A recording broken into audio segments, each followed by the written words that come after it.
When you hear the word chart, what do you envision? I only ask because there are so many different kinds of charts. You've got organizational charts, bar charts, pie charts, line charts, area, surface, bubble, radar, scatter, stock, and more. And guess what? Word makes it possible to create every one of these charts I just mentioned. Of course, we're not going to go into each and every chart that you can create in Word, but let's create one of the more popular ones to start. The first thing we're going to do, though, is open up a document. You can go to the Open button on your Quick Access toolbar if you've modified it. Otherwise, Office button, then Open, navigate to the Lesson 10 folder, and we're going to open up this document here labeled Annual Reports on Revenues 1. Give that a click and open. Okay, we're going to click down below where we want our chart to go first of all. So I'm clicking down here to get my cursor underneath the title. Perfect. And if I look at the title of this document, it seems to be a good candidate for a bar chart, also called a bar graph or a column style chart. Now the terms that are used in Word could vary slightly from what you're used to, but we're going to be using our chart to show a graphical representation of quarterly revenues for the year. So we want to insert something. We go to the Insert tab on our ribbon. Over here in the Illustrations group is where we find Chart. So when we click that, the Insert Chart dialog shows up, and look at all of our choices down the left-hand side. Column is selected, and column is a bar chart that has vertical bars. Because a little further down the list you'll see that we do have a bar option, but when I click on it, you can see that row under bar is horizontal bars only. We've got area, there's our scatter, stock, surface, donut. There's all kinds to choose from. We're going to go up to column here, and let's go 3D with this one. So if we move over to the fourth option and look at the pop-up, it says 3D clustered column. We've also got stacked, but I like the clustered, so I'm going to click on that one before I click on OK. Alright, right away in the background here on my page, you can see a chart is drawn. And the screen is split into two here to display the sample data in an Excel worksheet. And this is what we're going to edit. So this screen here contains all of our data. Well, first of all, I don't think we need that many rows and columns. So you'll notice that around the outside of columns A through D and all the way down to row 5, we've got this border.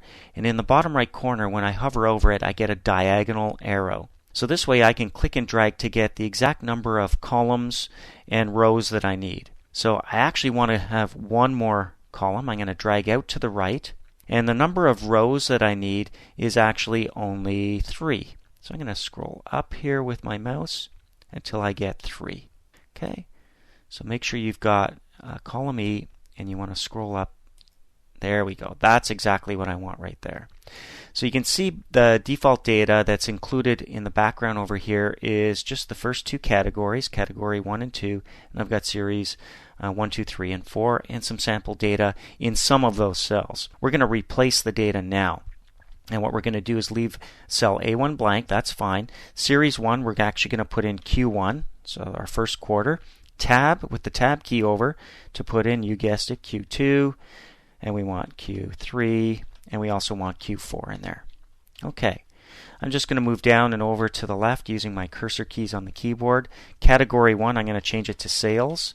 I'm going to hit my down arrow to move down to where it says Category 2 and type in services. Okay, now all I need is some numbers, so I'm going to type in 1.2. This is going to be in millions of dollars. I'm going to tab across.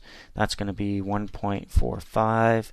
Let's put in 1.5. You can see it's getting a little bit better with each quarter, 1.77. I'm going to move down and over. Next to services, let's put in 0.8. We'll tab over 0.95, a couple more to go, 1.05, and this is just so we have some sample data to look at in our chart. Okay. All right, when I hit tab, you saw what happened. My area got expanded to include an additional row, and I don't want to do that, so I'm just going to click and drag it straight up. There we go. That's the data I want in my chart. So all I need to do now is actually close this spreadsheet. So I come up here and I click the close button. And right away, I am brought into my Word document with my graph showing, and look up top, the Design tab is selected underneath Chart Tools because Word knows we're working on a chart. It's currently selected, and I can tell by this border that goes all the way around the outside of it.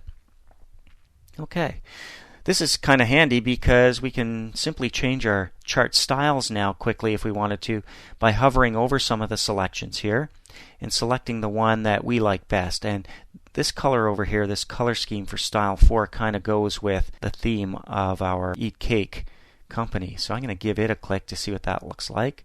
Look at that. That's perfect right there. Alright, to deselect my chart, I just click anywhere in the document outside of it. And you can see it does have a thin border going partway around it. That's very easy. We've just created our chart, and obviously there's a whole lot more we can do with the chart layout and the appearance, and we are going to cover this right after we look at how to edit the chart data after it's in. We're going to do that next.